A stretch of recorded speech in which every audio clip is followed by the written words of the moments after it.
to the other door. Yes.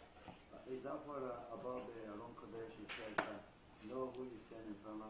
It's one of them. It's one of them. I mean, know you stand in front of it, meaning know it's actually one of the Pirkei Avot. It's one of the Mishnah. Is that you have to know who you're dealing with. You have to know who Hashem Barach is. So this is actually a verse. That verse actually comes from the Mishnah.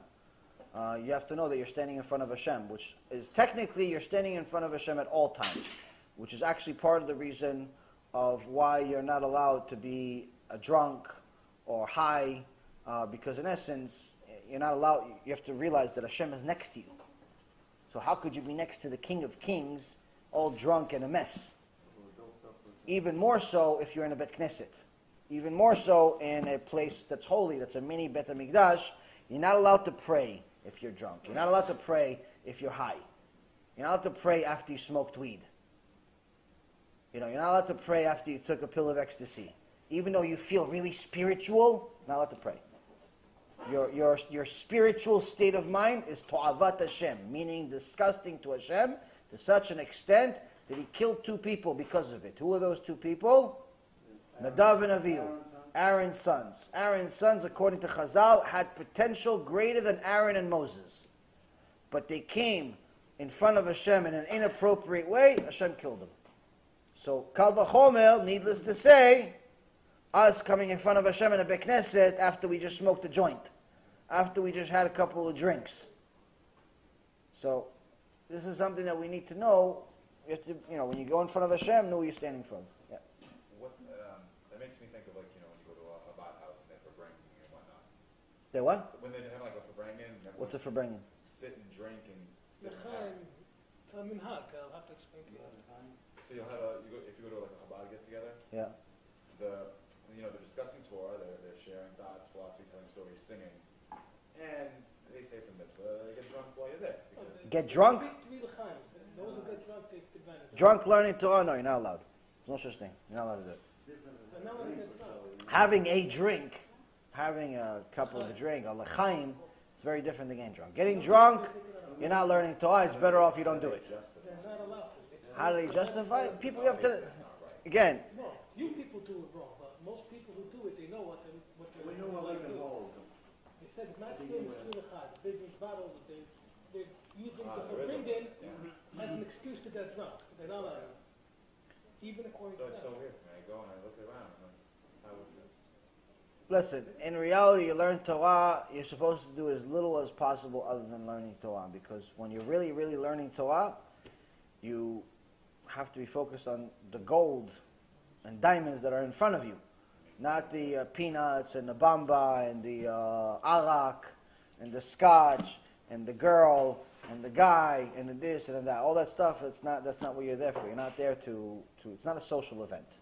There's also, when someone is toiling with Torah, this is what we talked about in Avrech. If someone goes to a shul or to a kollel or yeshiva and they're just hanging out with their friends, that's not toiling in Torah. That's just, whatever, there's Torah in the background. It's like background music, like an elevator. Whatever, it's nice. But it's not, you're not going to become a Talmid Chacham that way. So those events that they have, and they have a couple of drinks to get people to come, I guess that's their own KIRUV strategy of getting people to come learn. But if they're not directing them in the right way once they're there, then they become part of the sin. So, listen, people are using different ways of how to attract people to the Torah. Unfortunately, no one really wants to use the way that Hashem used. What did Hashem do? Scared us to death. That's what works. If you look at this book that we talked about yesterday, also, Or Israel actually found another couple of copies. By the way, he was wrong. Where the guy that said it yesterday that this is being published, again, it's not being published. He meant the Hebrew version is being published. Yeah, the Hebrew version you can get for $10. But the English version is no longer in publication of this book by Rabbi Yisrael Misalant. It's no longer in publication. But you can get it secondhand from a few places. One guy was selling for $500 on eBay. But Baruch Hashem, I found a couple of copies online for like $40-something. So I ordered them. So anyone that wants it, I could, you could give me the one, I'll give it to you. But I figured it's like a rare event. It's like finding a Tanakh from 3,000 years ago.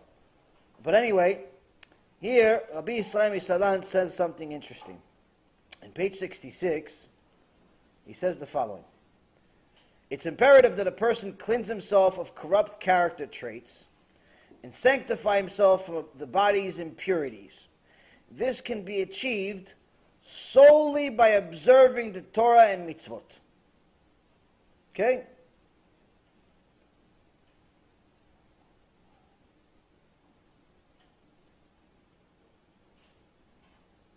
Only in this manner can one truly come to comprehend his great majesty and tremble in awe over his glorious splendor.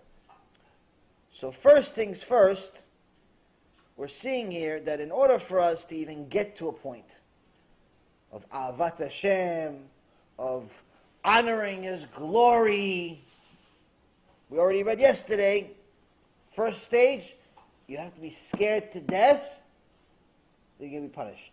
If you don't do it, you get punished. Second step is start knowing who you're standing in front of, like Roger said, and you start honoring Hashem's majesty. After that, then you can begin loving Hashem. But how do you get to all of that? How do you get to a point of being scared of sinning, of showing that you're scared of sinning? He said it in this sentence in very simple words.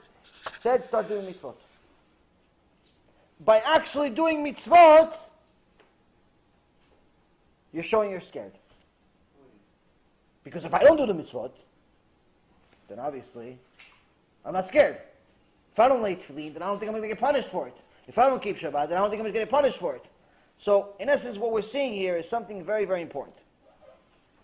Is that the foundation of connection to Hashem is fear. You must be scared. If you're not scared, you have a different God. Because my God is scary. He runs everything. And when you run everything, that means I depend on you. When I depend on you, of course I'm going to fear you. Because you could just pull the plug whenever you feel like it. People are scared of a cop giving him a ticket. People are scared of the IRS possibly auditing them. People are scared that their boss is going to fire them or their friend is going to yell at them. You're scared of people, but you're not scared of the Creator. If you're not scared of the Creator, you don't believe in one. You believe in something else. You have a different God. Your God's like a Smurf or something. It's Papa Smurf. It's not God. It's not God. It's not Hashem Yitbarach. Hashem Yitbarach, scary. So the strategy of Kiruv, you have to scare people. Source in the Torah, Hashem Himself. Gave us the commandments. First commandment, we all died. Second, then He revived us. Resurrected the dead for the first time. Second commanded, we all died again. Revived us again. Then we all told Moshe Rabbeinu, you go talk to him, and we'll sit here and listen, and we'll just do whatever he wants. Why? If he continues talking, we're all going to die. Moshe Rabbeinu says, no, don't worry. Don't be so scared. Hashem is just scaring you so you don't sin. Meaning, even Hashem Himself that wrote the book, He's the one that wrote the book, not me. I didn't write the book. He didn't ask for permission to write the book. He wrote the book. He says, you need fear in order for you not to sin. Love will not make you not sin. Fear will cause you not to sin. And the foundation of connecting with me is first, stop sinning. Stop desecrating my name. Stop telling me it's okay to lay tefillin without my shirt on the beach. It's not okay. Stop sinning. And then we can start talking. Then you can say, okay, I believe. Then you can say, oh, maybe I'm going to love you one day. But don't tell me you believe in me, you love me, and you're not even scared of me. It's impossible. Impossible.